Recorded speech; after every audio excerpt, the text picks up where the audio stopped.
My sister's maid of honor humiliated me in her speech and made everyone laugh at me, so if blood is thicker than water, why did no one stand up for me? I, 27F, was a bridesmaid at my older sister's wedding last week. The wedding was beautiful and everything seemed perfect until the reception. During the reception, the maid of honor, who has been my sister's best friend since childhood, gave her speech. It was emotional, but then she made a joke about how I was the family screw-up, who finally managed to do something right by not messing up my bridesmaid duties. Everyone laughed, but I didn't find it funny. For context, I've had a rough few years. I struggled with my mental health and dropped out of college for a while. I've since gotten my life back on track, but it's still a sensitive topic for me. Hearing that joke in front of all our family and friends wasn't funny at all. My sister's best friend and I never really got along, but I never expected something like this from her. Especially since the day wasn't about me at all, so why bring me up in the speech? I tried to stay composed, but I felt the tears coming, so I quietly left the reception and went outside to collect myself. My sister followed me out and asked what was wrong. When I told her, she said it was just a joke and nothing bad was meant by it. I tried to go back inside, but I just couldn't and ended up leaving the wedding early. My parents understand why I was upset, but my sister is angry with me.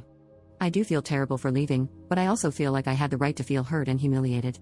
I said nothing at the moment because I didn't want to cause a scene on my sister's special day. I can't reason with her right now because she will just ask me if I haven't been taking my meds lately. That's what she does when she's angry with me, so I'm giving her some time to maybe realize how her best friend's joke was out of line. Edit. Someone asked me if my sister's best friend and I argued before or if I gave her a reason to do this. My sister's best friend and I never went past basic pleasantries. She told me before, a few years ago, that she, in general, doesn't feel comfortable around someone struggling mentally because in her head, God only knows what they're capable of. Since she said this, to this day, I just try to avoid her. Update 1. Thanks to everyone who took the time to comment on my post and gave their advice without being too harsh. I apologize if my update is messy or confusing. The same day I posted, my dad called to check up on me and see if my sister and I had talked things out. When I told him no, he said it's better if we talk about it now and assured me that I have nothing to apologize for.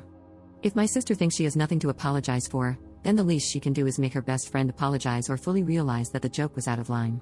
By the way, my brother and I met 4 days ago, and he told me that my brother-in-law, aka my sister's husband, didn't like the way the maid of honor called me a screw-up in front of everyone, and some of those who laughed voiced later that they did so out of nervousness. On Monday, my sister called me to talk. When I made it to her place, her best friend was on the phone and didn't put it down for a second.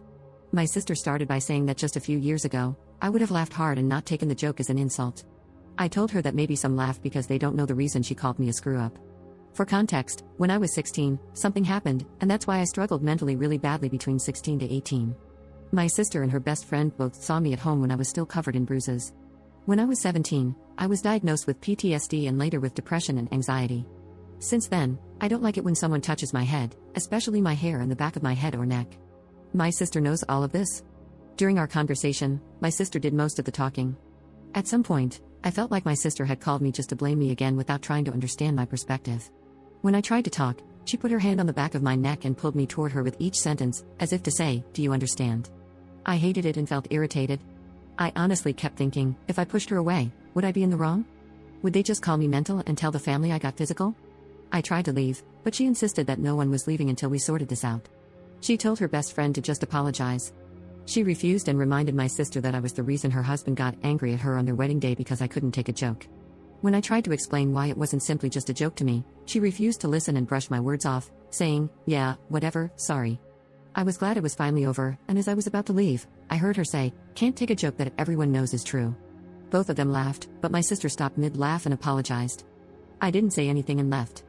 I think I've had enough. I mean, I know I've had a few rough years. I dropped out of college for a while, fine. But I've since gotten my life back on track. My parents helped me through it all and never made me feel like a burden. At first, I was on some strong meds that made me feel tired and sleepy most of the time. After a while, I started to feel a little better with therapy and my family's support. During that period, it was me, my parents, and my brother. My sister was 3 hours away for a job and used to visit sometimes, often bringing her best friend along with her. Looking back, I don't want to say she hates me, but I know she felt ashamed to have a family member struggling with mental health issues. I don't know how to explain this. I've made up my mind and decided to go no contact for now. If my parents and my brother, who were there when I was going through it all, never made me feel that they were ashamed of me, then why would she? I'm still on some meds but feel much better than before. I have a stable job, my own place, and friends who love me for who I am. I can say I'm proud of myself a little. I love my family to the ends of the earth and have tried to maintain a relationship with my sister all these years, but I'm trying to improve myself, not constantly be reminded of what I was a few years ago.